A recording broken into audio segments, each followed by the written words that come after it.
Tucson Planning Commission. My name is Anna Cassidy, and I'm the chair of the Planning Commission. The responsibilities of this body are to advise the mayor and council and the Planning and Development Services Department on the adoption of long-range plans, policies, specific plans, and regulations that affect land use and development. Will staff call the roll, please? Yes, thank you. Chair Cassidy. Here. Vice Chair Willett. Here. Commissioner Zagier. Absent. Commissioner Martin. Here. Commissioner Pafford. I'm here. Commissioner Young. Here. Commissioner Ortiz-Pino. Absent.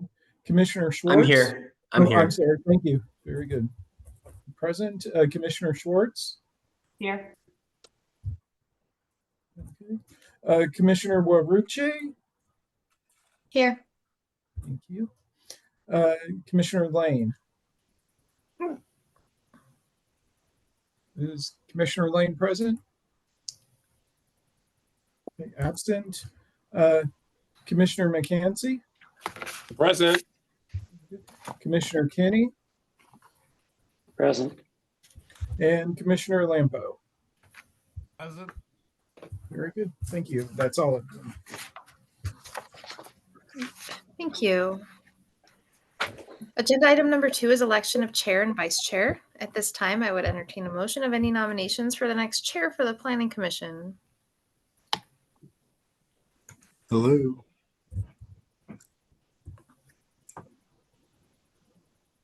Hi, Chair Cassidy.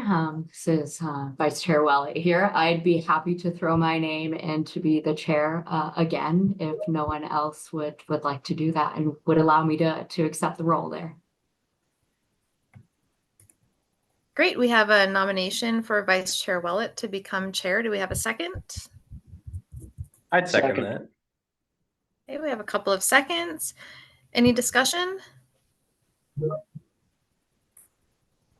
All those in favor of electing Vice Chair Willett as the next Planning Commission chair, say aye. Aye. Aye. Aye. Any opposed, say nay.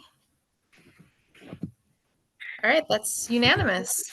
At this time, I'd entertain a motion of any nominations for the next vice chair for the Planning Commission.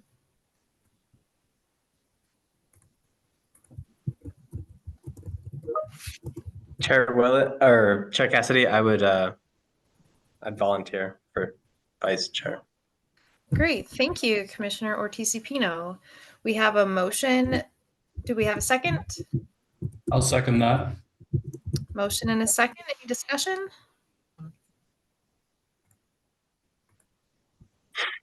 All those in favor of electing Commissioner Ortiz-Pino as the next Planning Commission vice chair, say aye. Aye. Aye. Aye. Any opposed, say nay.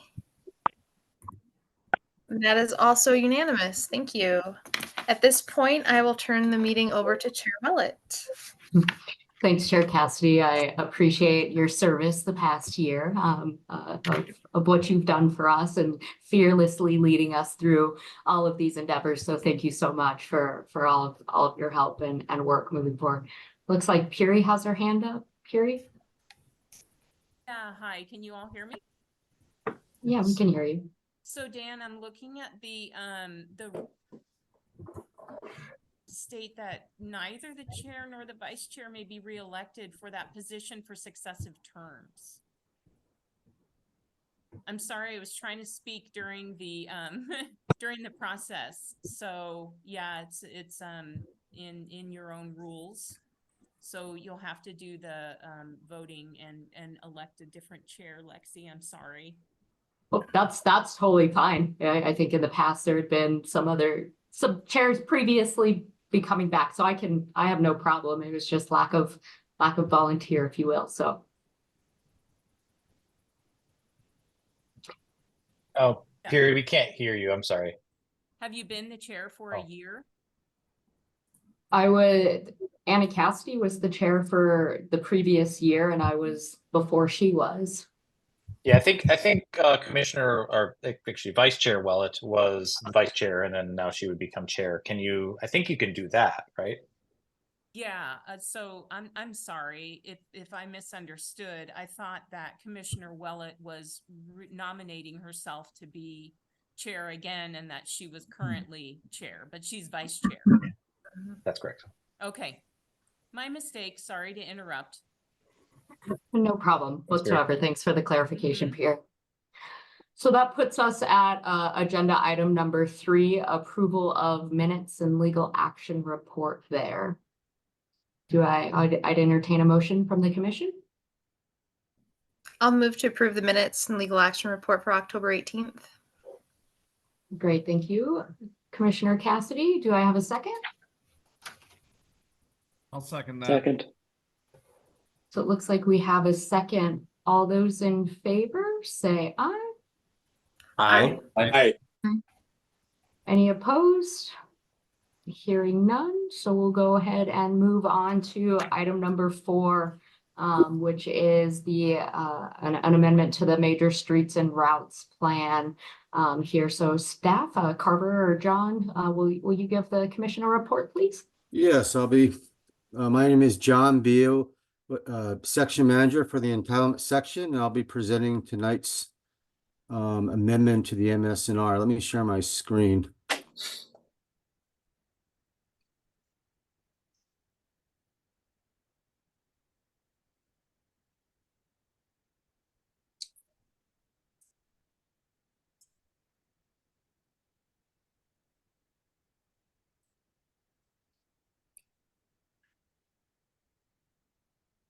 Can everybody see my screen? Yeah, we can see it. Okay, good. Okay. What I wanted to do first and was asked to, because we're having quite a few plan amendments come to the planning commission through this spring. So we have 2 tonight, and we have another one coming probably in March, and maybe another one coming in April. So we thought we'd just do a quick overview of the plan amendment action, sort of what the plan amendment entails, and the commission's role in some of the different land use actions that you will be seeing coming forward through the plan amendment process. So as you all know, the general plan is implemented through detailed planning and policy direction provided by the specific plans, which in most cases are at the parcel level or smaller geographical areas of the city. Specific plans include area and neighborhood plans, major streets and routes plan, sub-regional plans, and redevelopment plans. The one plan that the amendment to the Rincon Southeast sub-regional plan that's you'll see tonight, that's obviously a little larger geographical area, and so some of them are unique. The role of the Planning Commission is to review the proposed amendment and policy direction to see if it's compatible with surrounding areas, that this policy direction is in line with the general plan goals and objectives for the larger city, and then provide a recommendation to mayor and council. The different types of land uses that sort of evolve around the plan amendment action is one, the plan amendment, which is reviewed by Planning Commission and mayor and council. And then typically if it's going through a plan amendment, there's usually a rezoning involved that will follow or maybe in the future. And so it goes through the rezoning process through either, a lot of times it's a planned area development, a planned community development, as you would see on the Atterbury Trails, that was a recent one. And that's reviewed by the zoning examiner and goes through mayor and council. And that's more detailed and provides more site-specific or area-specific development regulations and some guidelines. The other one that's sort of unique in that we're going to have 2 of them probably coming up later in the spring, and we've had one already in the city, our first one a couple of years ago, is the concurrent plan amendment rezoning process. And that's reviewed by the Planning Commission. And what's interesting is you'll also probably get to see a little bit more of this site plan on there as well. So you get a little bit better context of how this policy direction will be, what it will be providing. And that they are required, the applicant, to do a neighborhood meeting at least 30 days notice for that. And then at the neighborhood meeting, they'll present both the plan amendment proposal and the rezoning proposal. So that makes it so that the neighbors can see everything at once. And then after it goes to the planning commission, after the planning commission public hearing, we typically try to schedule it fairly quick after the zoning examiner, so it stays on the radar for everybody. And it actually helps with the neighbors, keeping engaged in that process. Then the zoning examiner, we usually about 3 weeks after, we want to make sure that the recommendation and the planning commission letter is then put out, and then we send that as part of the rezoning packet. So I just wanted to give a little brief, a little bit about that, since we're seeing quite a few plan amendment activity. Okay. So for tonight, what we're presenting is an update to the major streets and route plans by removing the future Gorey Road alignment.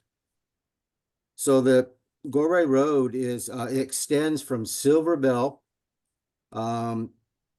east across the Santa Cruz River and then over towards the Prince I-10 intersection. And this proposal is to eliminate that future arterial roadway just on that eastern portion between Santa Cruz and I-10. And staff is recommending the planning commission set this item for a public hearing on March 6th. There was a neighborhood meeting held for that. That's required. It was through Zoom. There went notice for all neighbors within 400 feet of the property, all neighborhood associations within 1 mile of the Prince 10 pad. So it was included that. There were 4 members of the public that attended, and the main concern that the public had was about access to the Prince of Tucson RV Park, as to the east of the Latoya Boulevard. And the city staff put them in contact with the real estate division and we followed up with real estate for them, and their access will still be guaranteed. They'll be working through with the developer and the Prince of Tucson RV Park. This amendment really is only affecting the right of way through the pad.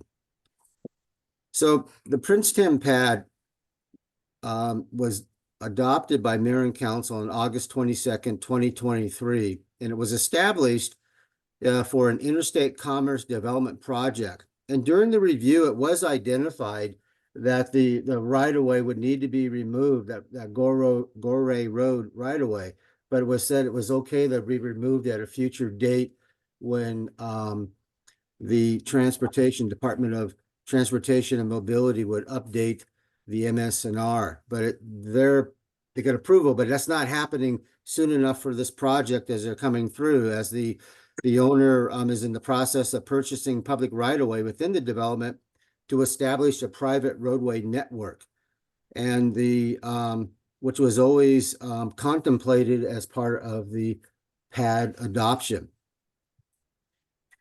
And so the part of that with the right-of-way process, what came up was in the right-of-way that the real estate mentioned as part of their transferring and everything this way of that agreement, is that they do need to have that right-of-way removed from that. So part of the plan amendment process is to send the proposal out to different review departments. In this case, primarily we sent it to the Department of Transportation and Mobility. And the DTM supports the proposal, as at this time they do not have any plans to develop this segment of Gorey Road. Likewise, we also look at plan policy and Plan Tucson, which supports spurring economic development for Tucson by providing shovel-ready land for major employers. It encourages a mix of high-quality, light industrial, commercial, and multifamily housing along the major interstate corridor and urban trail systems such as Interstate 10 and the Loop. The Santa Cruz plan recognizes this area, as it was during the rezoning, that the calls out for more intense private development such as park, industrial, and commerce uses in this area. And then, as I mentioned before, the Prince 10 pad really contemplated, as it develops their different development areas, of acquiring portions of Latoya Boulevard and some reconfiguring the Fort Lowell Road from the city of Tucson to develop this private roadway network. That was all reviewed and looked at also by DTM during the rezoning process. So in summary, for this proposed amendment to remove Gorey Road is the creation of a private roadway network within the Princeton pad aligns with the planned Tucson goals and policies to promote economic development through shovel-ready sites. The Santa Cruz Area Plan recognizes the need for private mixed-use development in this area along Interstate 10 in the Loop. And again, the Princeton pad, as adopted by Mayor and Council, identifies the need for future potential of a private roadway network within this development for the pad project to go forward. And the Department of Transportation and Mobility has no objection to the proposed amendment to the city's MS&R. And that this segment of Gorey Road, it doesn't currently exist except on the map. And it was designated for a future arterial road and future width of 150 feet. But the reservation of this right-of-way was part of a previous planning project concept to extend it across the Santa Cruz from the Silver Bell to the freeway. And that meant a bridge going across the Santa Cruz. And that is, not in the plans of DTM to do that or the city's plans. Maybe as current. So the recommendation is for the Planning Commission to set this item for a public hearing March 6, 2024. And then I would ask if there's, and the city again is the applicant, if I didn't state that early on, the city's the applicant for this amendment. So if there's any questions from Planning Commission, I can address those. Great. Thank you, Mr. Beal. I appreciate your presentation. I'd entertain any questions for staff here as it relates to the amendment here being proposed. Commissioner Ziegler, your hand is up. Hi, thank you. Sorry, I had trouble with my internet that I got into the meeting late. But I looked this over. I have kind of one question, and it goes along with this is a highly developed area. What type of open space areas and or also as far as the runoff being so close to the Santa Cruz River, as far as the plans to prevent runoff and water harvesting on this large plat? Is there a major plan? Commissioner Breeze, the site went through a rezoning, and it went through actually originally with the mayor and council, and the pad has those stipulations in there to deal with the drainage and how it's laid out. It also went through reviews from Pima County as well.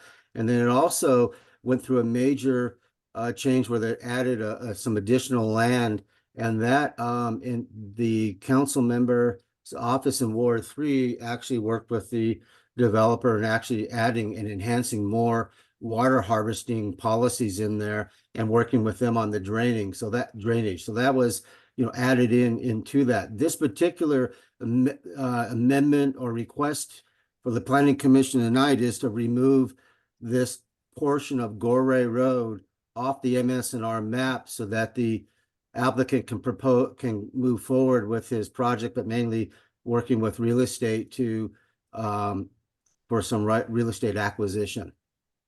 Okay, thank you. You're welcome. Commissioner Ortiz-Pino, your hand was up next.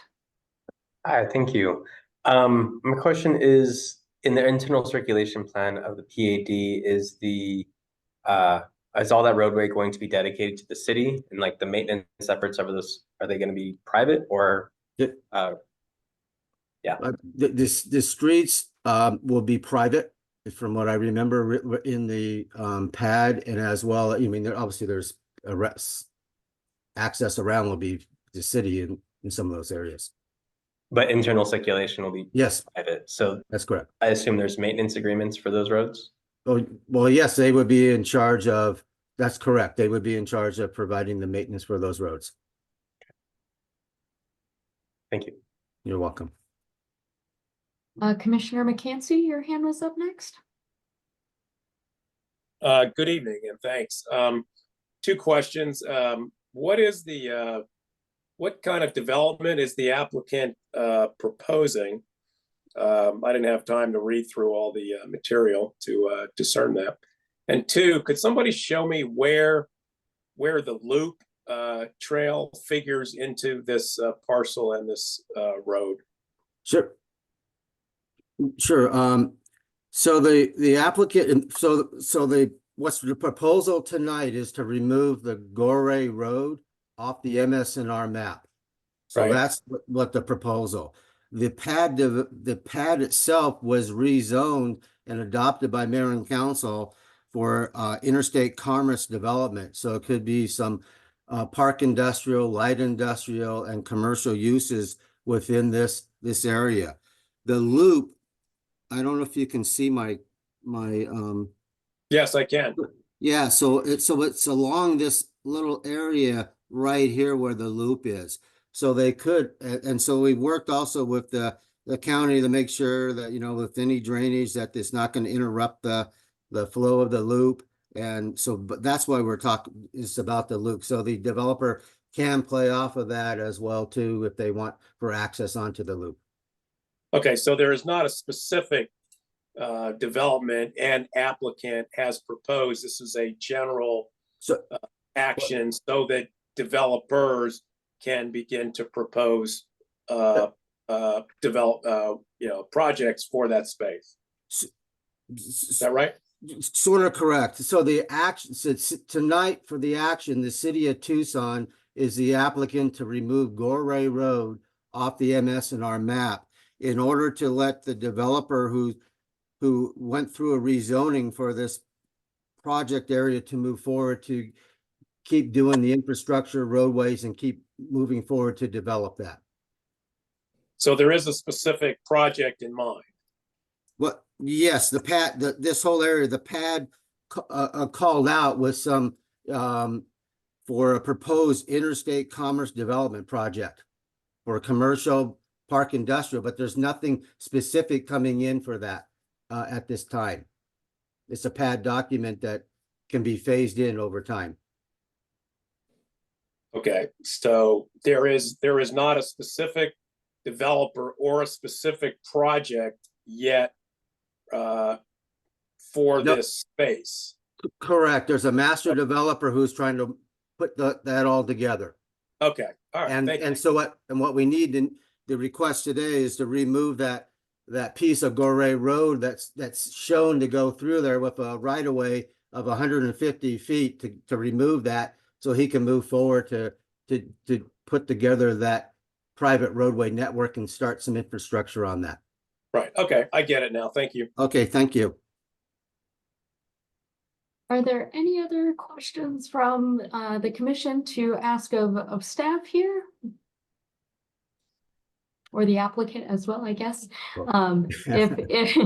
If no one else has any questions for staff as it relates to the item being presented here this evening, I would entertain, Commissioner Owarake, you have your hand up? Hi, yes, I have a question. Is there anything keeping the master developer from being the applicant on this? Does the city have to be the one applying for this amendment? Yes, typically for the major, because the city is actually in charge of the major streets and routes, the planning development services, along with the Department of Transportation.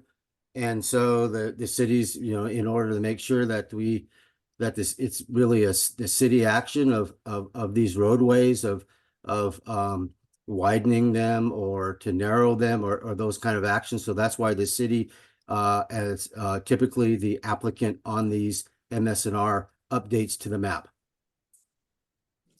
Great, thank you. Great, thank you. Are there any other questions? Seeing no one raise their hands or scream at me here on the online here, I would entertain the commission to set this item for public hearing on, I believe, the date. John, if you could jump one slide for me or two, on March 6th, I believe is when we are. Yes, it is March 6th. So I'd entertain a motion from the commission to set this item for public hearing on March 6th. So moved. Seconded. Perfect. So I've got Commissioner Cassidy moving the item there to set the item for public hearing, and it was Commissioner McCancy seconding that. So all those in favor to set the amendment to the Major Streets and Routes Plan for public hearing on March 6th, please say aye. Aye. Aye. Any opposed?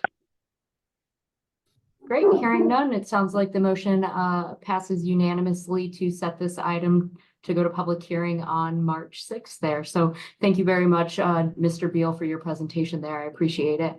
At this time, we are moving on to agenda item number 5.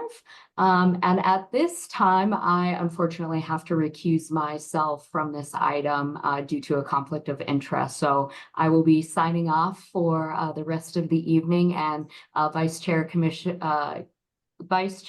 Ortiz Pino will be taking over from here on out. So I appreciate all of you participating and being here this evening, and we'll see you next time.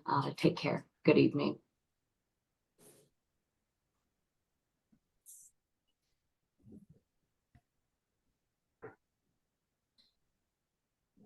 All right, thank you.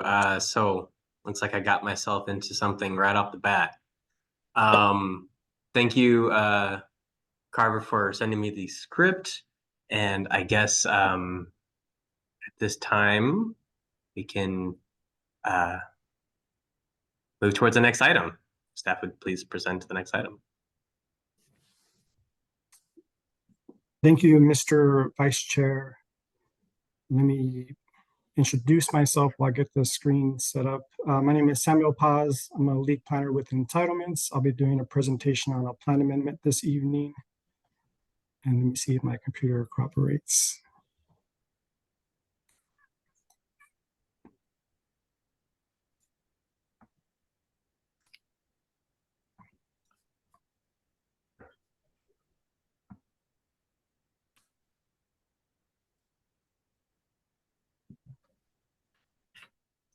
Can you guys see my screen okay?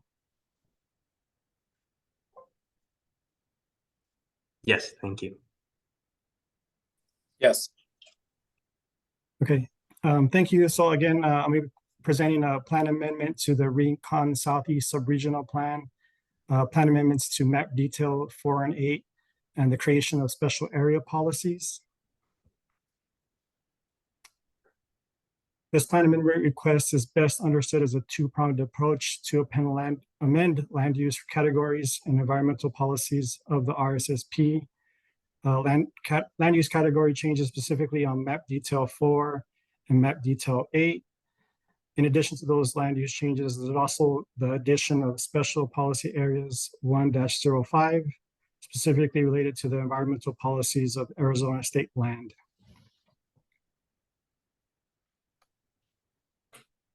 The Rincon Southeast Subregional Plan and this plan amendment fall into the Southlands building block as identified by Plan Tucson. Plan Tucson further describes the Southlands as an area that's defined as long-term growth area, formed predominantly by large tracts of undeveloped land located at the southeastern and southern perimeters of the city. A large portion of this area is administered by the State Land Department. Prior to releasing these lands for development, the state will initiate planning efforts to promote orderly phased development that reflects sustainable and innovative community design.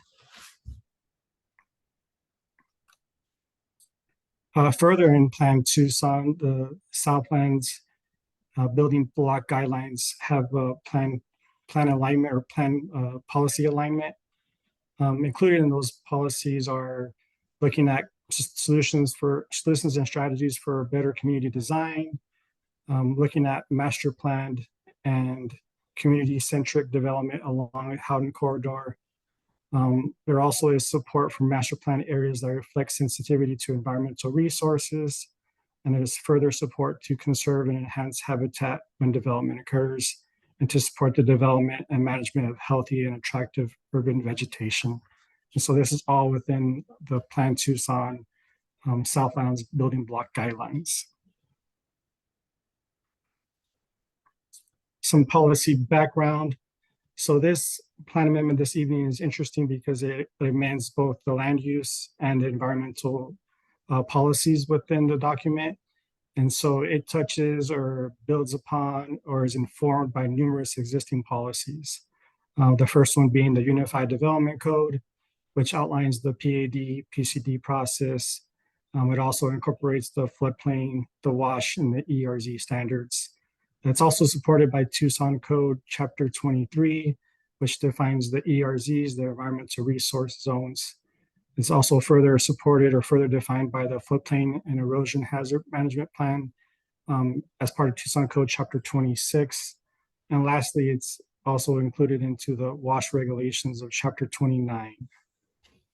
So these are policies that inform it, define it in some ways. And so these all reference the amendment. This is a context map, kind of showing you the extents of the Rincon Southeast Subregional Plan. The tan area shows you the full extent of the plan.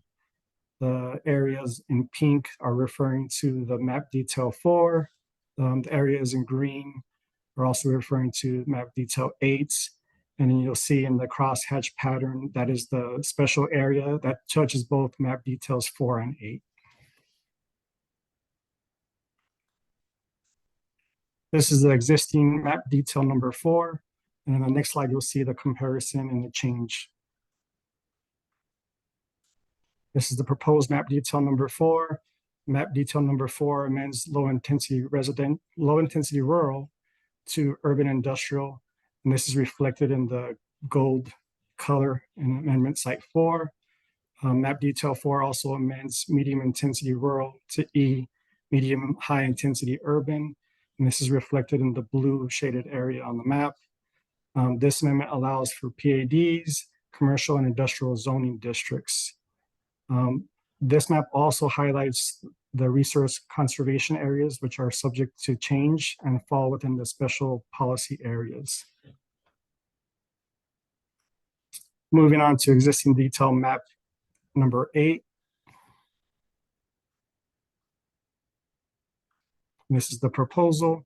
So the map detail number 8 amends low intensity rural and medium intensity rural to medium high intensity urban, and that's reflected in the blue shaded area. This amendment allows for PAD, residential, park industrial, office, and mobile home zoning districts. And similar to the previous map area, the resource conservation areas are subject to change as they fall within the special policy areas. Again, this is just an overview of those changes. You have medium intensity rural and light intensity rural being modified to medium high intensity urban for map detail number 4. And then you also have, some of my screen's cut off, so I'm trying to read what's behind the screen, but you also have the medium intensity rural and low intensity rural being changed to medium high intensity urban. I'm trying to move my screen. Oh, yeah, I think that's it.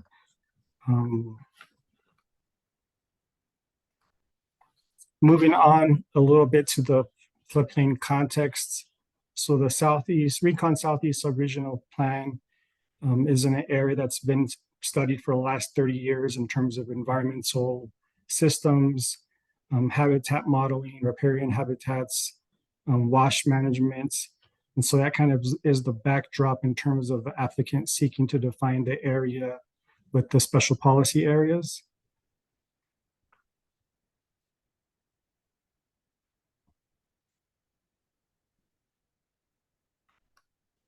And getting more into detail for the special policy area, this is aligned with the city's long-term growth strategy to promote innovative and sustainable growth within the Southlands. The special policy areas include phasing, performance and review criteria for development. They would establish evaluation methods and flood control parameters. They would identify potential floodplain consolidation and channelization of braided washes. They would also consider the impacts to the National Floodplain Insurance Program. They will utilize an existing review body known as the Stormwater Technical Advisory Committee during subsequent entitlements and zoning review as an option.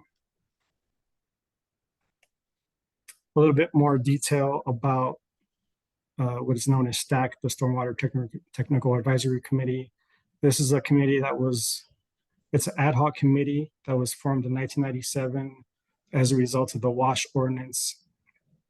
And so their duties typically have been to review floodplain variances and any policy related to floodplain management. The STAC makes a recommendation to the director of the Department of Transportation to be forwarded to mayor and council on technical issues. So with this creation of the special policy areas, the role of STAC may be embedded into the entitlement and the secondary review process as both a body to establish criteria for reviewing floodplains and to review those findings at the PAD and PCD process. That results will be incorporated into the zoning examiner and also forwarded to mayor and council.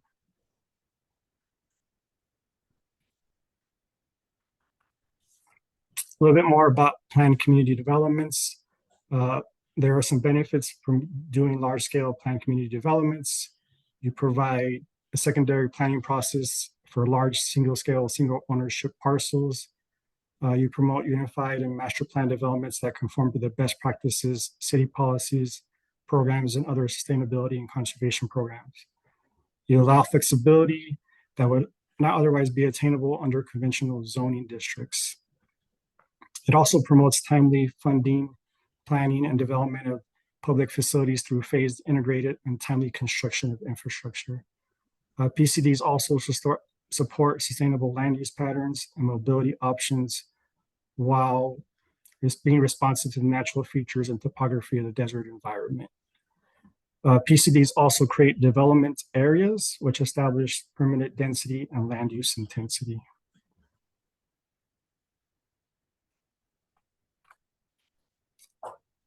Planning summary.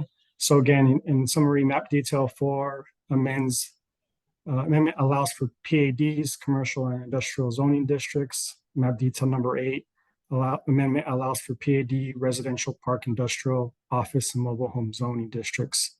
And it aligns with the intent and policies of Plan Tucson. From an environmental perspective, the special area policies utilize existing solutions and strategies to provide improved level of community design. They provide flexibility of environmental systems with oversight of STAC and embed STAC in the entitlement and secondary review process. It also aligns with the intent and policies of Plan Tucson. Sorry for the dog in the background. As a result, staff recommends the Planning Commission set this item for a public hearing for March 6th, 2024.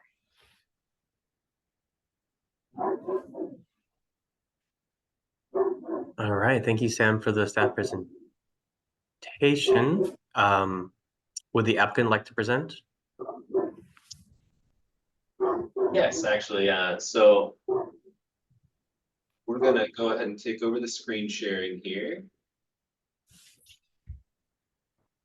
All right, and then I'll turn it over to you, Carrie, to go ahead and kick us off. Is it running?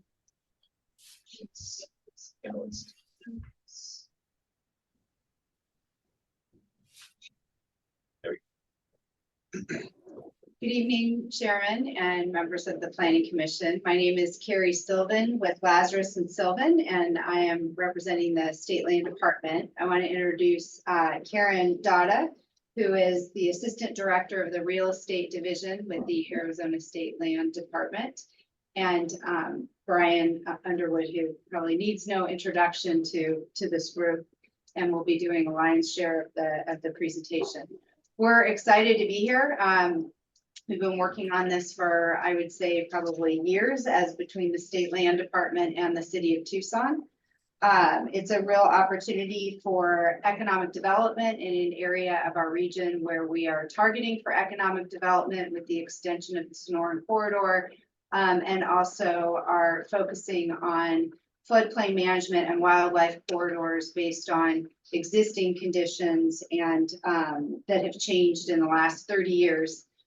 since this plan document was actually adopted for this area.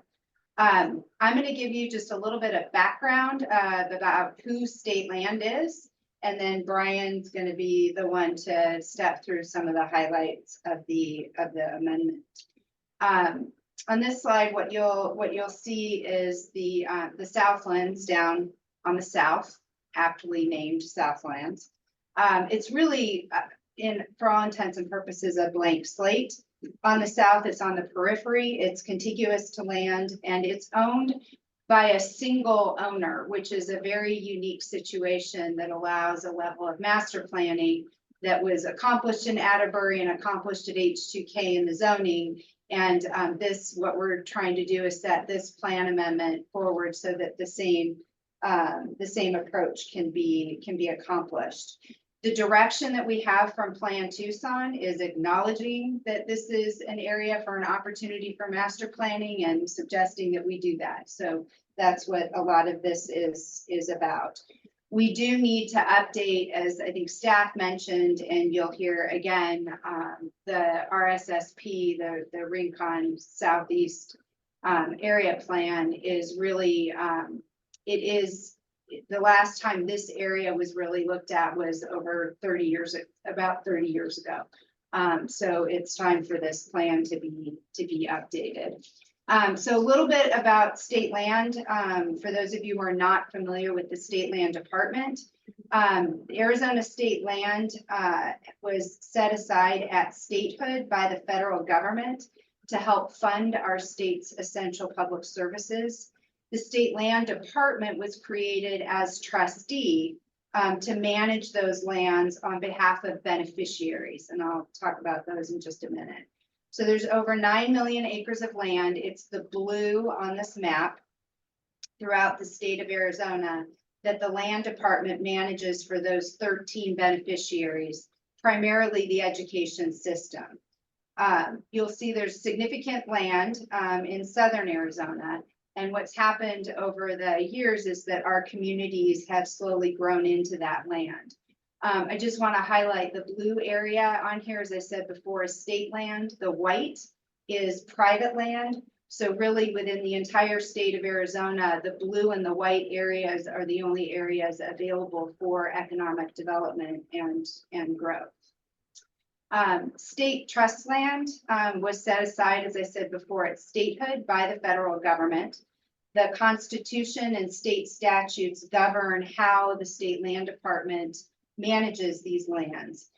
One of the primary pieces of confusion for a lot of people is that trust land is somehow public land or open space. That is not the fact. So trust land is not public land. It is an asset that funds the trust. So it's really, can you scoop that thing over? Sorry. Yeah, it's more akin, thank you, to private land. The asset is the land, and then through lease or sale, it provides the revenues to the beneficiaries. So as trustee, the State Land Department's job is to manage the land in a way that will generate income for the beneficiaries of the land. As I said before, the purpose is for State Land Department to act as trustee for beneficiaries.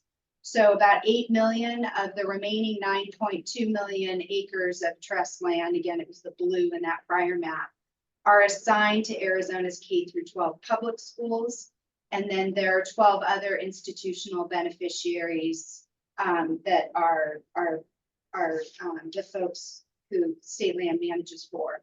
One of the really interesting things to me is that when this was set aside, every parcel of state land is actually tied to a particular beneficiary. So there's no, State Land Department really manages all of it for all of the beneficiaries, and then each parcel, each piece of land is tied to the beneficiary. The state trust lands have to be sold for fair market value as determined by an appraisal. Any land sales or leases longer than 10 years have to be sold at a public auction. And then again, every dollar that's earned from land sale goes to the trust. And the State Land Department is a general fund agency. And what it does is we partner with local governments for land planning and entitlements. So as I mentioned before, we're excited to be here because it's been years, and part of what we've been working on is taking the direction, right, from Plan Tucson, which is to master plan this, and really figure out what all of our common goals are and establish policies for a future rezoning at a later date. Those shared policies or shared common goals are economic goals benefiting from the consolidated single ownership of the land that we can really plan for, and acknowledge that this is an area that we have highlighted for growth and major employment. We also want to balance that with the current dispersed sheet flow patterns and the opportunity to really create more contiguous habitat. So consolidating sheet flow into corridors and really enhancing those areas. The flood conditions have changed over time. Again, it's been about 30 years. 1990s was the original policy document. And so a lot of this was taking a look at those conditions and how they've changed. The benefit is also reduced infrastructure costs to encourage growth in the area. The other benefit of consolidating and enhancing these corridors is it really creates more contiguous areas for wildlife and to be able to connect to the rest of Rita and to the Southlands. With that, I'm going to turn this back over to Brian. Right.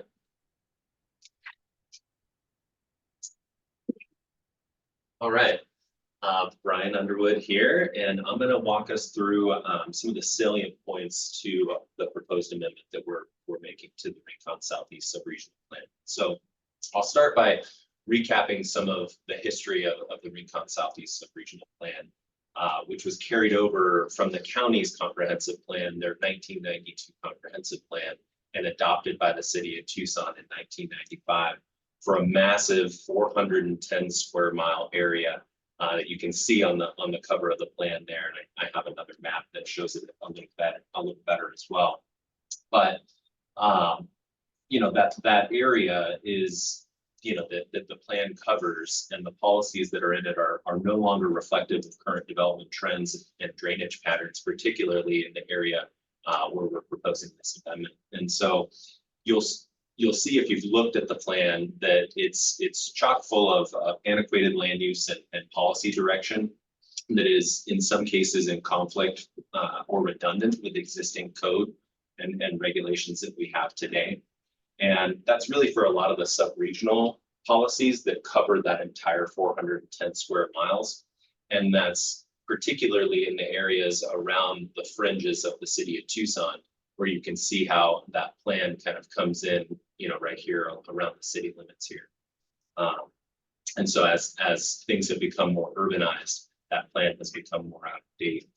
And as I think, you know, Carrie had mentioned, the last time, you know, it's a 30-year-old plan, but the last time that it was amended was in 2005. And it was actually for some housing and TEP's Vale substation, which sits in the middle of, or at the upper middle end of map detail 4 changes that we're making there. So just happens to be that the last amendment was in the same area where we're currently proposing an amendment. So here's a little easier to see how expansive this plan is. You can see how it extends all the way to the Saguaro National Park boundary, all the way to the Cochise County line over on the east side.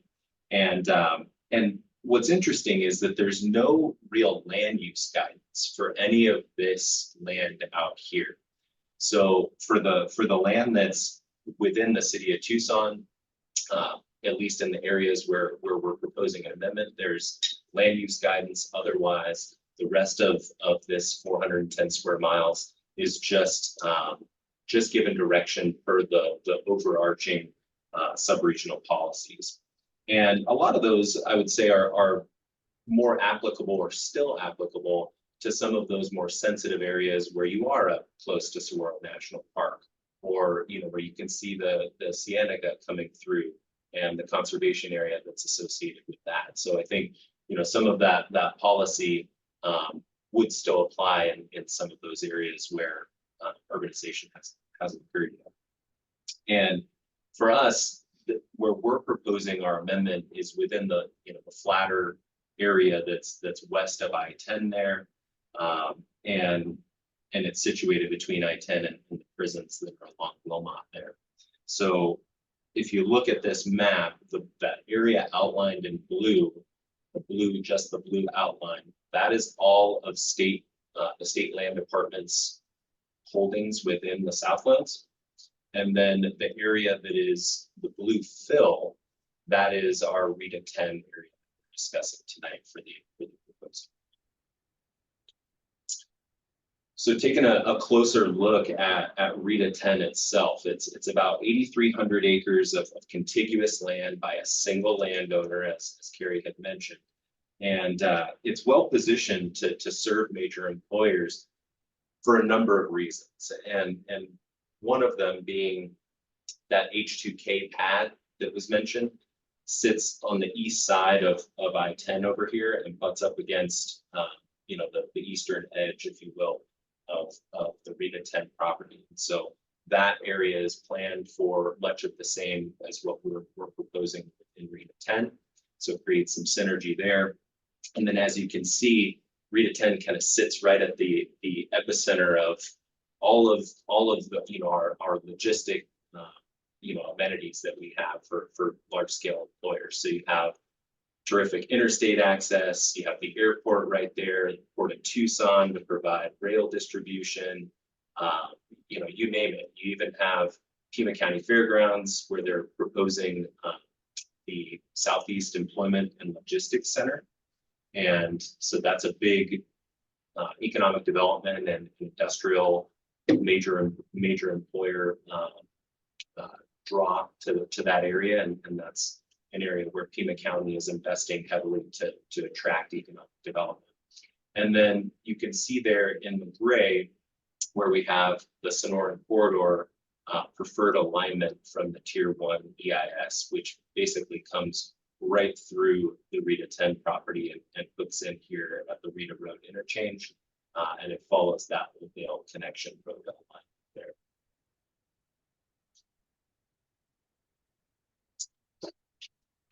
So going into just a high-level overview of some of the amendments that we're proposing here. You know, I'll get into some more detail on other slides, but just as a broad overview, we're proposing to change the land use designations for the state trust land within 2 map details, 4 and 8, and also all other state trust land within the Southlands. So that area that was the rest of the area outlined in blue is not included within any of the map details. So we're not proposing anything on that land because there are no currently there is no land use guidance for it. It's not included within detail. And so what we're proposing covers those 2 map details, but it also, in order to unify that, we propose this special area policy. And that's really to isolate just the state trust land that's within those 2 map details and apply regulations only to that land and not to any of the other. And what that also does is it allows us to blend the zones and the land uses that are allowed within the E and the I designations. And that will allow greater flexibility in the mixing of industrial uses with other uses so that we can sustain that industrial development with housing, commercial, office, other support in smaller industrial uses. So basically provide for a greater mix instead of just urban industrial uses there.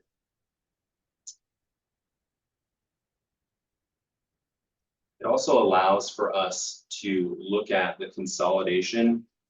Well, it allows us to analyze and propose a consolidation of the really wide but only shallow sheet flow areas that cover the RETA 10 and much of the Southlands.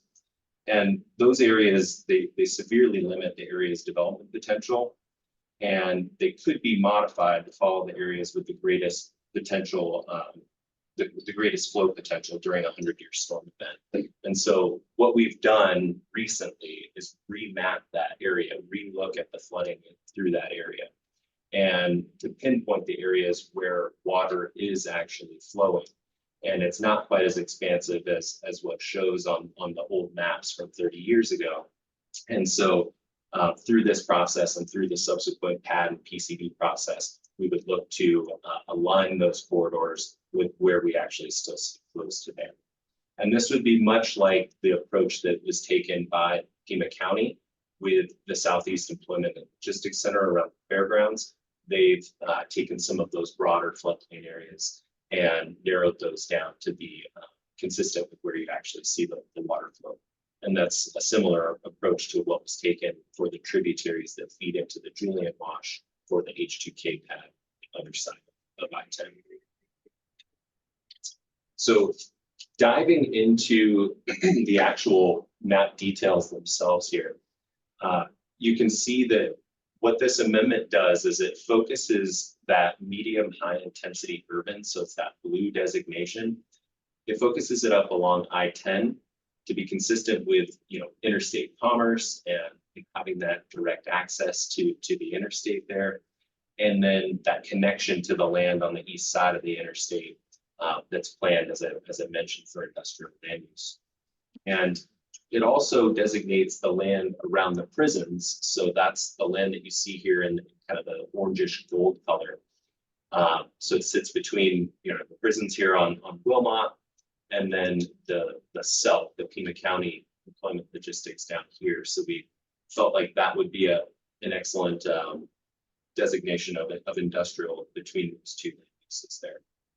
And if you look and you see some of these kind of remnant outliers of LIR, so that's the low intensity rural that's been carried forward for the last 30 years. Even that has more of an industrial kind of feel to it, because each of these parcels is either owned by, I believe this one right here is owned by El Paso Natural Gas. So it's part of their large high capacity or high pressure gas line that runs through here. And that sits at the southern edge of that Vale substation. So that's what I'm circling here with the cursor. And then you have this LIR piece here, which is owned by, I believe it's Pima County Sheriffs, and it's a shooting range, outdoor shooting range. You have a couple of other parcels that are owned by City of Tucson. So not really, you know, low intensity rural uses, but more of your utility kind of use or industrial use there. And the other thing that we've shown here on this amended map is the realigned resource conservation corridors, and those coincide with the new floodplain mapping analysis that's been done since the RSSP was originally adopted. And then for map detail 8, again, it focuses that medium high intensity urban, that E designation shown in the blue, up along Interstate 10 and across from H2K. And then again, where we have our resource conservation coming through, it was a thin band on the previous map, and we've now expanded that out to be consistent with the flows that are coming across I-10 through this portion of the map detail. And then to tie it all together, this is where we've proposed this special area 1-05. And what this does is it allows us to, you know, consistently apply the changes that we're proposing across only the Arizona State Trust land. So any of those other out parcels that are included within the map details, those aren't included within this special area. So any of the changes, any of the proposed policies that we've crafted for this effort would only be specific to state trust land. And as I mentioned, what this special area allows us to do is it allows us to blend the uses and the zones that are allowed within the E and the I designations. So basically what it does is it adds the C3, I1, and I2 zones to that E designation. And then it specifies that anything that's allowed within E is also allowed within I. And overall, to back up some of the changes that we've done for the consolidation of the washes and to set the stage for next steps through the PAD and the PCD process, we have crafted a number of policies that sit within this section of the document that are specific to wildlife and habitat and floodplain management. So where do we go from here? So this is sort of an overview of all of the steps that are in the process, because right now we're in the very first step, being the plan amendment, and so this is really, you know, where we lay the foundation for all the steps that come after. So this lays the groundwork for the rezoning, allows for that to move forward, and really establishes that kind of high level policy direction for the rezoning. And once we move into the rezoning phase, that will establish the rights to develop certain permitted uses. It'll create specific development regulations, and it'll initiate preliminary studies for certain things like access, utilities, drainage, et cetera. The things that will be needed after the rezoning. This is really what adds the value at this level. So once it gets to the rezoning stage and is successful in securing that zoning, that's where value is added for the state land department to then take that land to market and put it out for bid. And so for that land sale, state trust land is packaged into what they call development units. And those development units are based on the area proposed by a particular end user for whatever development that they would like to do. And that land is then, you know, packaged up and sold at auction. And that's usually a process that's initiated by the applicant, not by the state land department. And from there, since there's still a lot of unknowns up to that point, there is what is known as a secondary planning process for all of state lands holdings. And so that secondary planning process is really where the rubber starts to hit the road. The purchaser, the winning bidder of that land, must then complete any secondary planning efforts that were identified during the PAD and PCD. And that usually includes more detailed plans for, you know, the actual development itself, where the building will go, what size it will be, the access, the, you know, roadway improvements, drainage, grading, all of that gets wrapped into that secondary planning once, you know, a specific, you know, end user is involved and a project is on the table. And after that, it's you know, securing the necessary approvals to move forward with development, and perhaps most importantly, until all the land has been sold within the zoned area, there's our state land department stays involved in what is happening with each of those development units.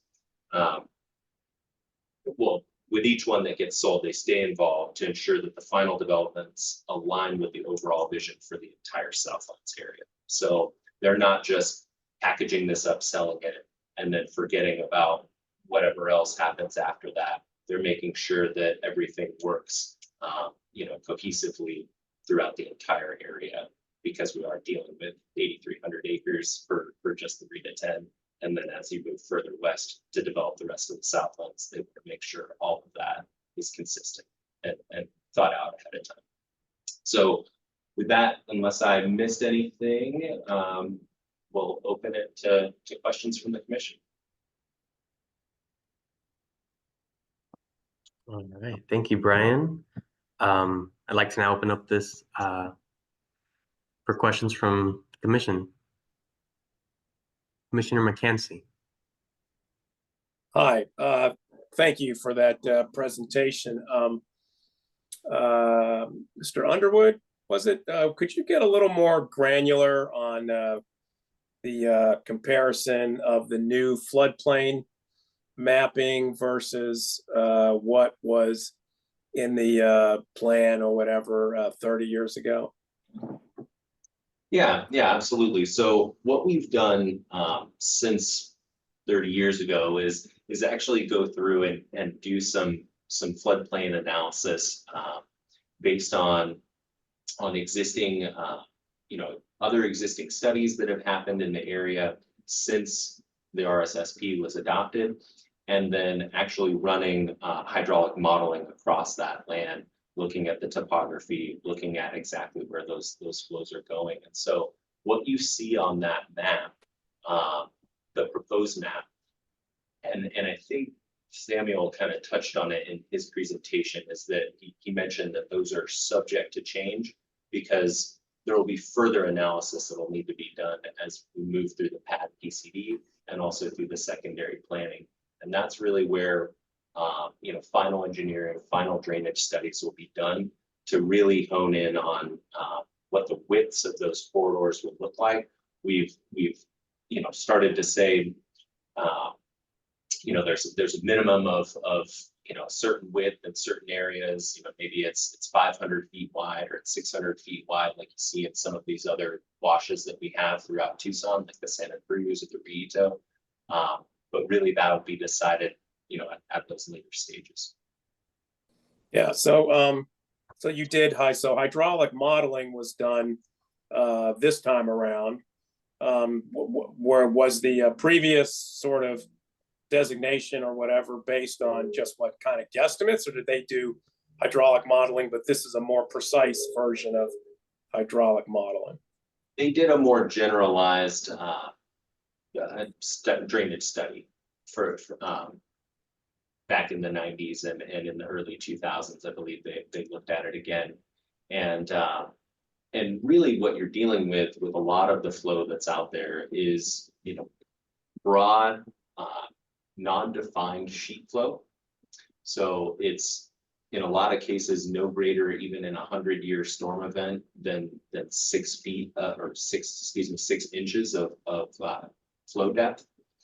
And so really the idea is trying to find those areas where perhaps it gets a little bit higher, it gets up to 2 or 3 feet, and in that 100-year event, and concentrating a future corridor in those locations. Mm-hmm. Okay. The other question was for the gentleman from the city. I don't know if this is the appropriate time to ask him, but there was a bullet on the second to the last slide. Utilize existing solutions, strategies for improved community design. And I just wondered if somebody could tell me what that really means. Sure.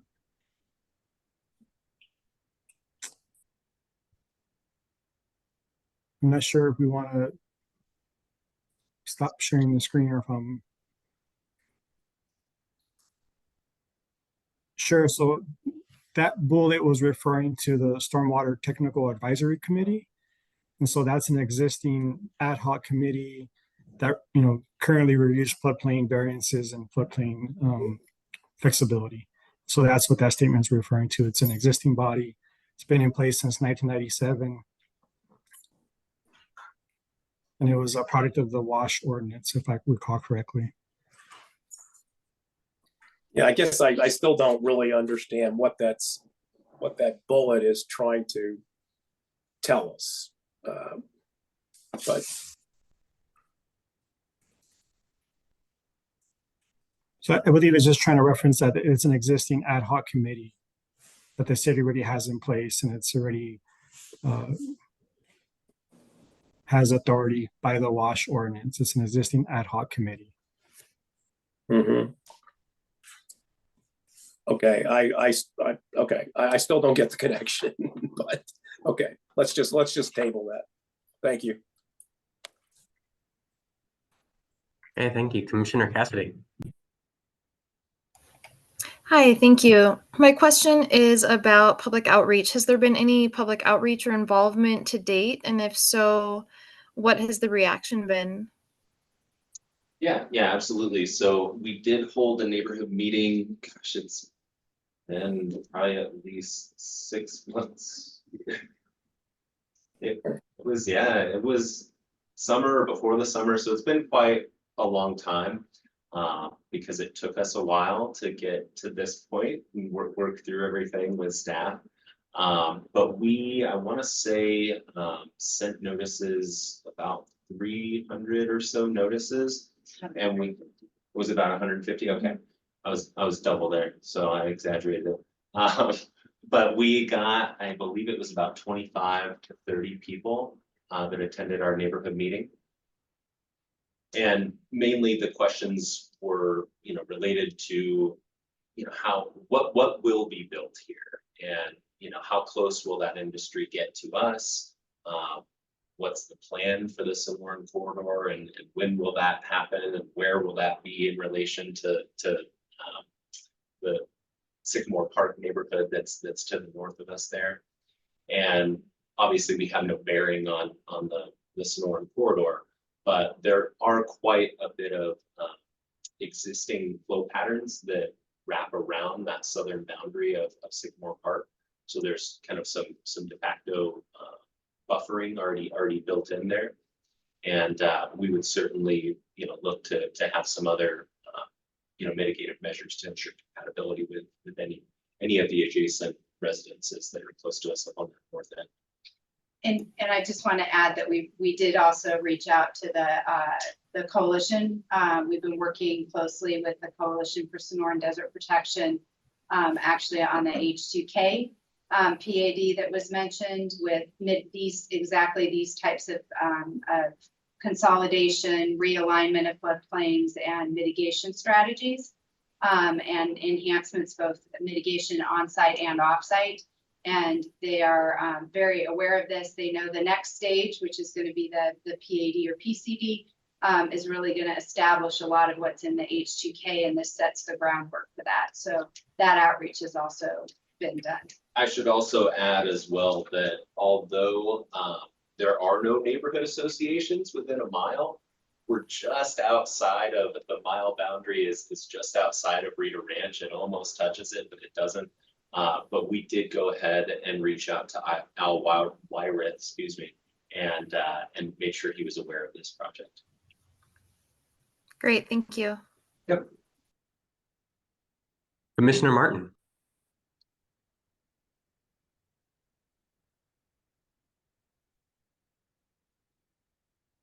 Sorry.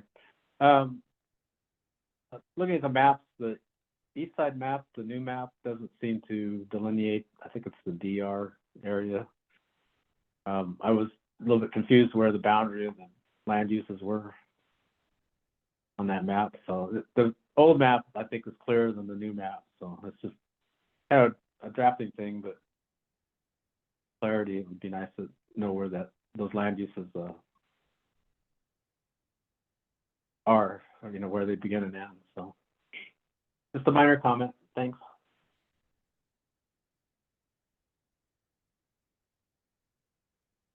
And Chuck, was that for the east side of the interstate where there's the DR? Yeah. Okay.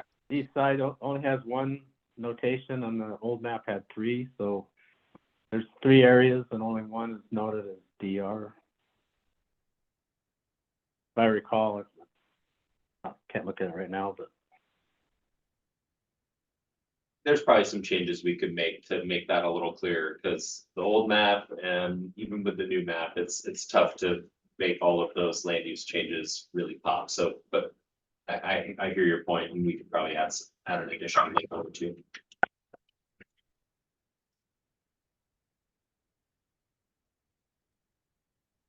All right, Commissioner Zadir. Hi, thank you. So I have a few questions. It's going to go back to what Jason said as far as the hydraulic modeling. And so how does this relate to the new recent FEMA floodplain maps? you said this was hydraulic modeling, which is basically something done on a computer, as long as FEMA.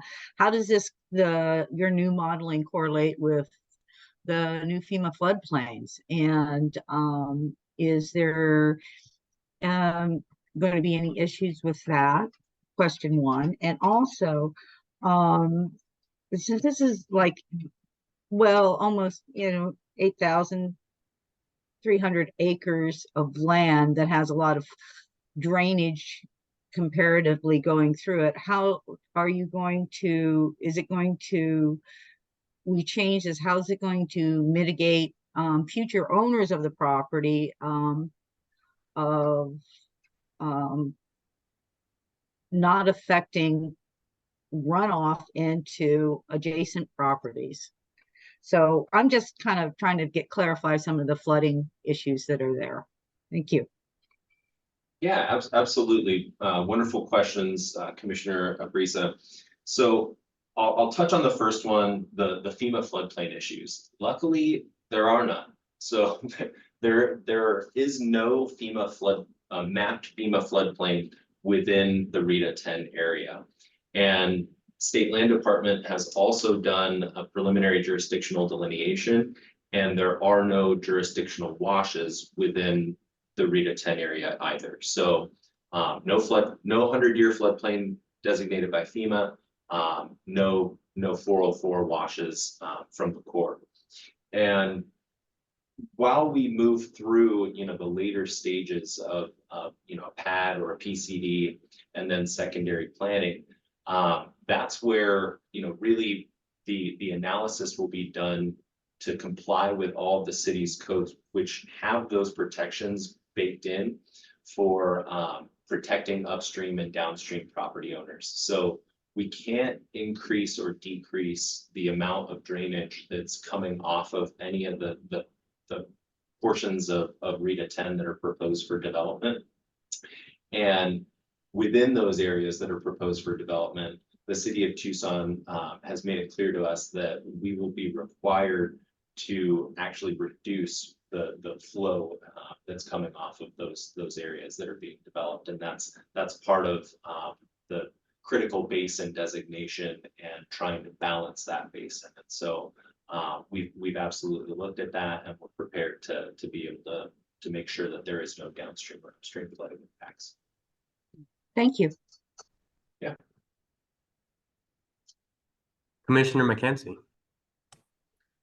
Yeah, would we be able to take a look at the hydraulic modeling study? I did that kind of stuff in a former life, and would just be curious to take a closer look, since it seems to be key to the to the redevelopment or the whatever redesignation of this area. I'd like to see it if that's for public consumption. Yeah, we can get a copy of our engineer's work, Somas's work, and perhaps to staff, and they can get it to the commission. Great, thank you. And I would like to just be clear that this is just creating the pathway that would allow us to do additional modeling in the PCD and finer tuned hydraulic analysis within the PCD. So the RSSP as it exists today wouldn't even let us contemplate this channelization as part of our PCD process. And through this plan amendment, we are creating the avenue that would allow us to do that. So just rest assured that there will be additional modeling and hydraulic analysis done as part and through the PCD process, which is the next step. Yep, perfectly understood. Thank you. Commissioner Lampo. Hi, I just had one quick question. What is the existing zoning on the subject property? Commissioner Lampo, the lion's share of it, if not all of it, is RH, so rural homestead. So I think it would be good to see, because this is sort of paving the way for some more intense land uses. It might be good to see maybe a breakdown of what this could open the door for. So some of the more odious uses, industrial, I think it would be good to see just a little bit of a breakdown, because right now it's a very low intensity, and you know, this would open the door for much more intense land uses on that property. And if I can, again, I'm with the State Land Department. That is a common holding zone. State statute requires that a minimum of one dwelling unit per acre be designated for state trust land. And so that is a common holding zone for state trust land across the entire state of Arizona. And that is why we, as the State Land Department and trustee and fiduciary for the trust, rezone property in advance of sale. So this is, it is not at all unusual to see that rural residential holding zone, even on land off the 101 in North Scottsdale. And we will go in and rezone that, so. Well, and that's also why we've proposed to sort of blend that urban industrial designation with the medium high intensity urban, because the medium high intensity urban allows for your other zoning classifications. So you get your office, you get your commercial, you get all your residential in there too. And so, you know, if we're able to do that, then we're able to then fill in some of those pockets with other uses to ensure that kind of compatibility, and not just have, you know, all industrial. Great. Glad to hear it. Thanks.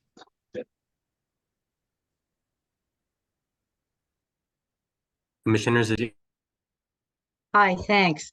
So, I know, the State Land Commission, is kind of limited, guidance to what they want to see done.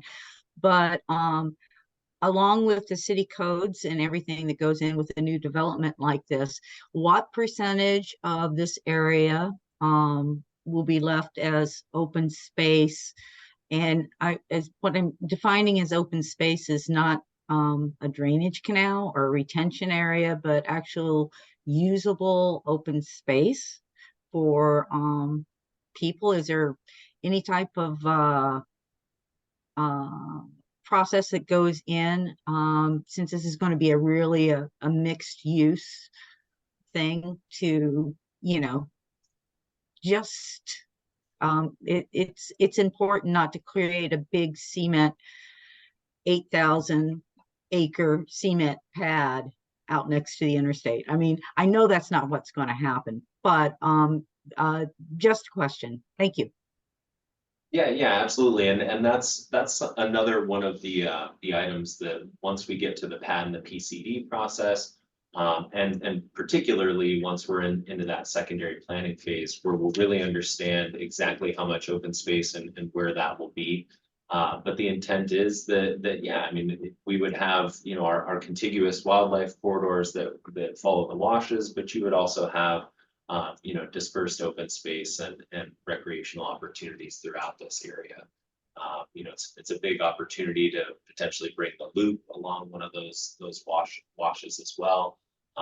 Continue that, really create the full loop through the south side there. So it's something we're excited about, just not quite at that level where we can pinpoint where that will be and how much it will be. Thank you. Yep.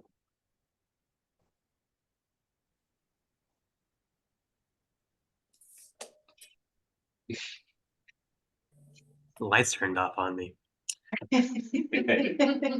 All right. Well, okay. Mr. Commissioner McKenzie, one more question.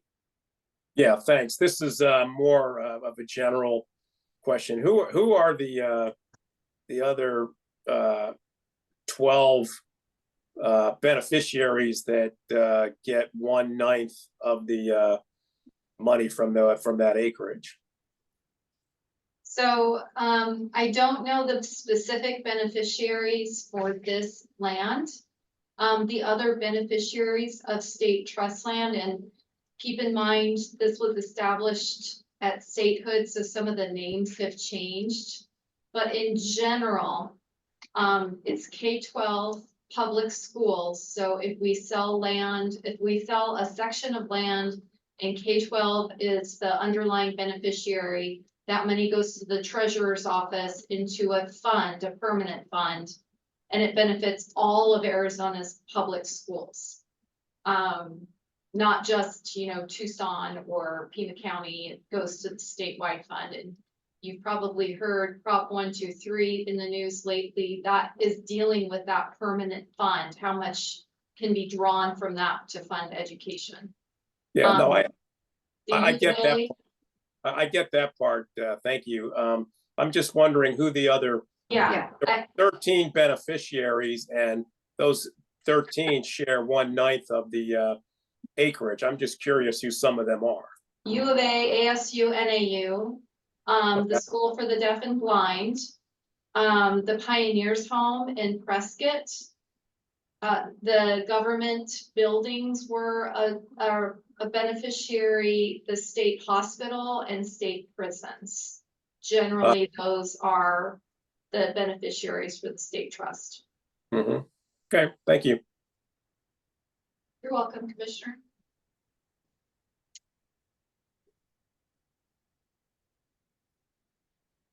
All right, I see no more questions from the commission. With that, I'd like to thank the applicants and staff for their presentations and their responses to our questions. And I'd like to open this up for a motion to set a public hearing on the Rincon Southeast Regional Plan Amendment for March 6th, 2024. Can I have a motion for a vote? So moved. So moved. And a second? Second. All right. Do I need to call out who made the motion and who made the second, staff? Dan? I've captured that in this case. Thank you. Excellent. Thank you. All right. Well, then we'll call for a vote. All those in favor of setting the Planning Commission for public hearing on March 6th, say aye. Aye. Aye. Aye. All those opposed, say nay. Okay, looks like the motion passes, and we'll move on to our next.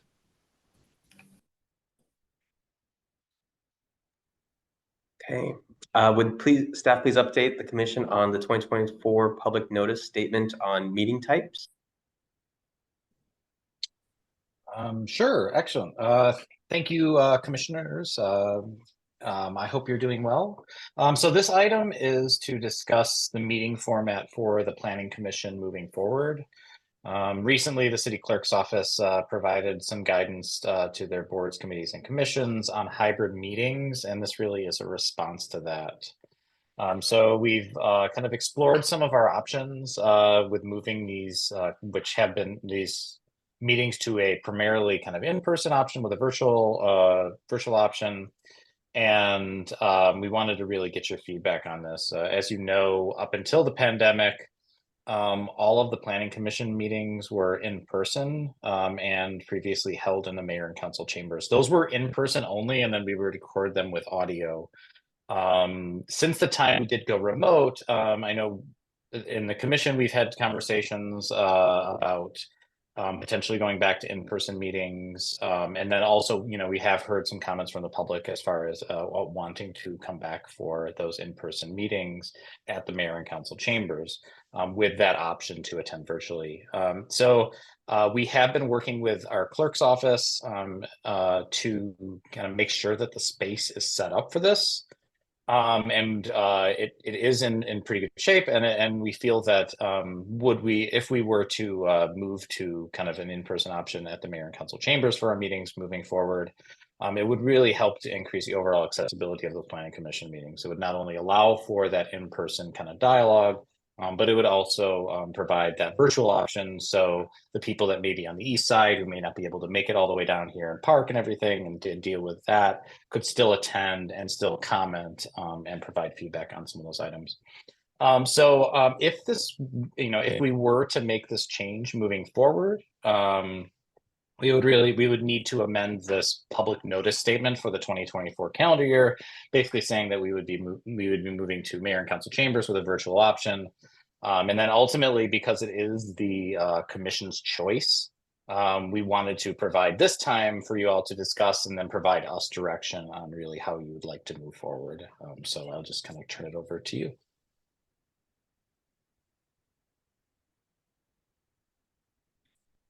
Commissioner Young. Yes, I guess I would strongly encourage us to continue virtual. A couple of reasons. I think doing this in person makes it twice the time commitment, getting downtown, parking, et cetera, and then getting back home. And I think just the nature of, the state, I would say, of commissions and whatnot within the city, I think many struggle to get people to be on them. And I think making it as easy as possible for people to do it is the way to go. And frankly, I think it's more accessible for folks who are unable to get out of their homes and just for other reasons, life reasons, can't make it in person. And I understand there's a hybrid option, but I do really think it's important to have a significant virtual infrastructure for both commissioners and members of the public. So if commissioners can also attend virtually in the hybrid situation, I think that would work, but keeping that virtual option, I think, is critical. Thanks. Thank you. Commissioner Kinney. Thanks. Yeah, I had a similar question and a comment. I would be in support of some level of hybrid if the commissioners also have the option to attend virtually. And if that would be the case, then I would say, I'm all for having a hybrid. Maybe even consider designating every other meeting or every third meeting being hybrid, the rest of them being purely virtual, something like that. Commissioner McKenzie. Yeah, similar. I'd be certainly in favor. Well, definitely keeping the virtual option so accessibility is maximized. I think that's really critical. But I think at least every other meeting, having it in person.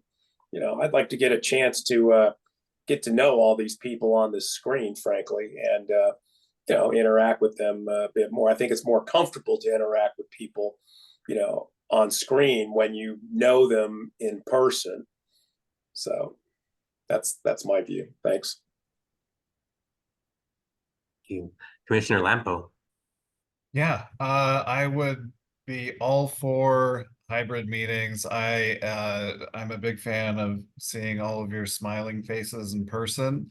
I think it encourages more of a dialogue. I am all for it. I have worked as staff for numerous boards, and after COVID happened, we went to hybrid in each of those instances, and little rocky at first, but worked out the kinks, and they're still using hybrid to this day. So I think it can be successful. And on the off chance that I can't make it in person, it would be nice to be able to log on virtually. So that's my 2 cents. Thanks. Thank you. Commissioner Cassidy. Hi, I'll just say that I would echo the comments of the other commission members. I think the virtual option is very important, both for members of the public who can't get out of the house or who have small kids, as well as for commissioners. It's a long drive for me out from the Rita Ranch area. So like Commissioner Young said, it doubles the commitment. That said, I thought there was some conversation early on about the types of meetings that would be strictly virtual versus hybrid. Is the idea still to have the meetings that are primarily informational or study sessions be held virtually, and then to try and do the hybrid option for the more public intensive types of cases? So Commissioner Cassidy, we did get direction from the clerk's office that they would like us to choose one option for all meetings. It really has to do with notice and just consistency for the public. But that doesn't mean that we couldn't just do a hybrid option for all, and then there's that option to still attend virtually. But we as staff would go to the chambers, get everything set up, and those that wanted to come in person could do so. Okay, thank you. Commissioner Zagier. Hi, yeah, I'm going to agree. I was thinking exactly what Anna was thinking is a lot of times I know I've appeared in a having a public hearing speaking to where's the mayor and council or commission or is important, I think, for citizens. And I think a hybrid, I don't know if, Dan, if a hybrid option is just every single time and that would allow citizens to they can actually still come to the mayor and council chambers and be there for a public hearing. But personally, if there was a public hearing, I would do my best to be there in person. But I like the hybrid option. Thank you. Commissioner Young. Yeah, just one more thought slash question.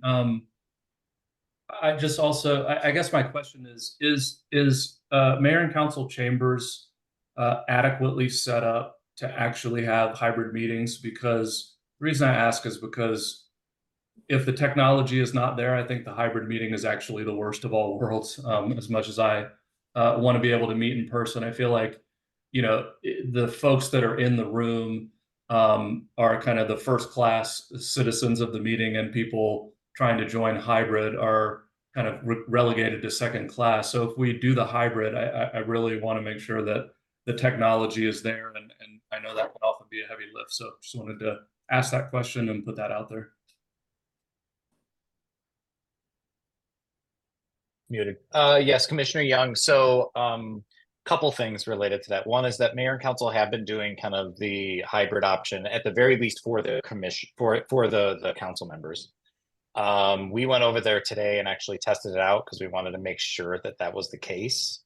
And do believe that they have set it up in a way that allows for a pretty easy way to kind of set up the virtual meeting. We'll need a staff member in back that kind of controls all the kind of the Zoom stuff and make sure that things are working. But I do believe that it should be should work well and allow for, you know, not to be that barrier between the online people and the virtual people.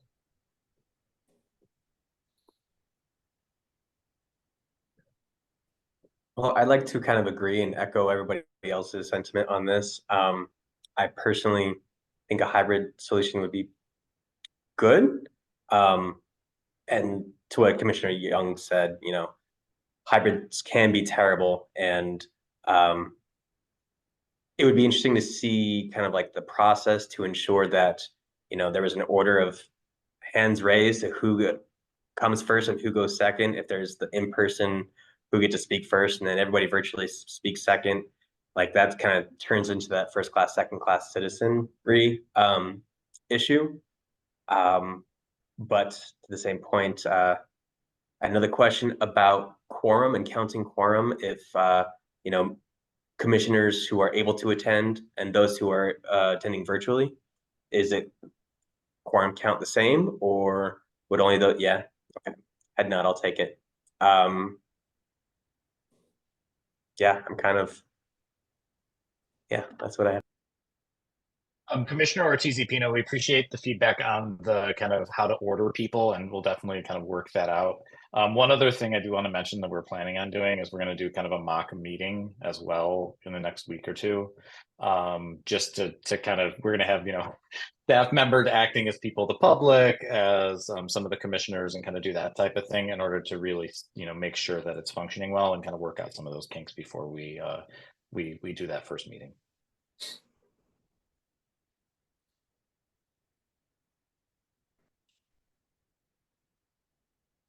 So do we take a motion to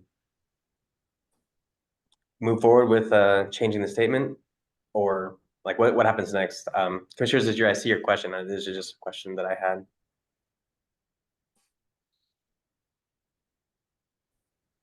I'll answer that real quick and then I'll let Commissioner Sajir go. Yeah, I think just the motion it sounds to me like the hybrid option seems right. You don't need it necessarily a vote.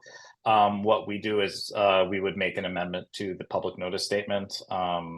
And that's generally done by the chair. So we'd reach out to Chair Willett, who is obviously not here, to do so.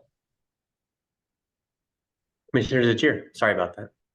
Okay, this is, so you said a mock meeting. Do you need any of us to actually show up to your mock meeting, Dan? Rather than somebody just sitting in another office somewhere in the city of Tucson, logging in from our home spots. Would you require that? We can if we see that we need to test that out with you, we'd definitely reach out. I appreciate that. And just kind of related to what you had mentioned, Vice Chair Ortiz-Pino, if you do want to do a vote for this, just to kind of record it, please feel free to do so. That motion and vote may be the cleanest way to do so. Yeah, I guess that's kind of what I was thinking. Just there were some differing opinions, and just to make sure that we had a consensus on moving forward. Would someone like to put forth a motion on how to address this? I will make a motion to consider the use of hybrid meetings in future planning commission meetings. So I don't know if it's considering it's to either do or do not. Is that correct?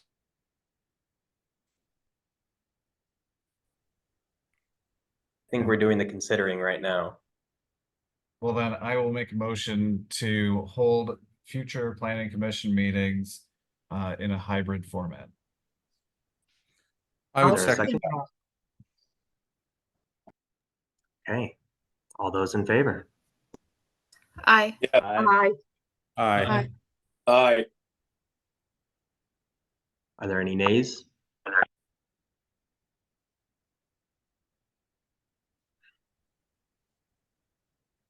Okay, I believe the ayes have it, and we can move forward to direct staff to adjust the public notice statement for a hybrid planning commission meeting moving forward for 2024.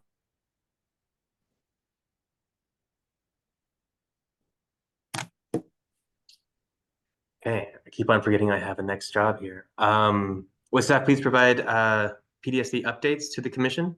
Item 7.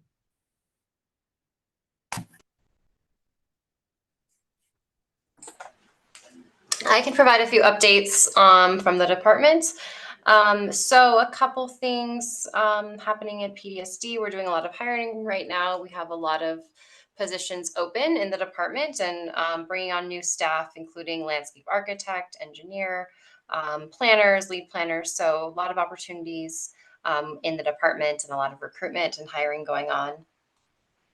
Another thing we're working on right now is updating our fees.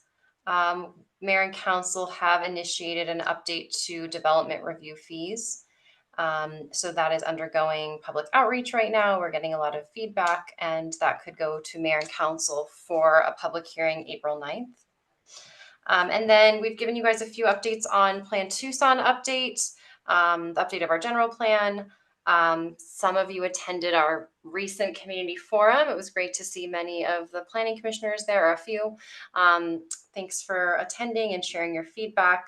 We're taking in a lot of that feedback and now starting to develop draft policies for the general plan, which our working groups are going to be developing over the next several months before sharing those with the community for broader input. And then we're also doing a customer survey right now that's available on our website. So please feel free to share your thoughts and any input on really kind of the more customer facing services that we provide. I know many of you interact with our department in a number of ways, so we would love to get your feedback on how we can improve our services to the community. I think that's it. I'll share a link for that survey in the chat. All right, thank you, Corin. Item 8, future agenda items. Would staff please provide a commission with a preview of upcoming future agenda items? Sure. Great. So we have the 2 items from tonight. We'll be coming back to you for a public hearing on March 6th. So that'll be the Rincon Southeast Subregional Plan Amendment, and then the Major Streets and Routes Plan Amendment. And then an additional plan amendment will be coming to you as well for a study session at that meeting. And that is the Bear Canyon Neighborhood Plan Amendment. So we haven't had many plan amendments over the last couple of years, but got a bunch of them here in 2024. Thank you, Dan. All right, item 9, call to the audience. It's time I'd like to offer the public an opportunity to speak on any subject that is not listed on the current agenda as a public hearing. If anyone would like to speak, please raise their hand.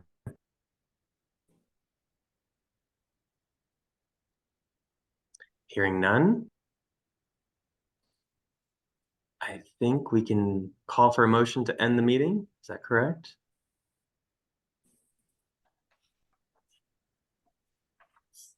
Do I hear a motion? I motion to end the meeting. Second. Thank you. Do I need a motion to end a study session? Yes, you would do it a motion to adjourn and then people vote. The chair, this is Carrie. I think the chair can just move to adjourn the meeting at the end. So, but it doesn't matter if you do it by vote either. I think we're all very happy to adjourn. Okay. All right. Thank you for this learning experience as your vice chair. We are adjourned. All right. Thank you for undertaking it. Thanks, everyone.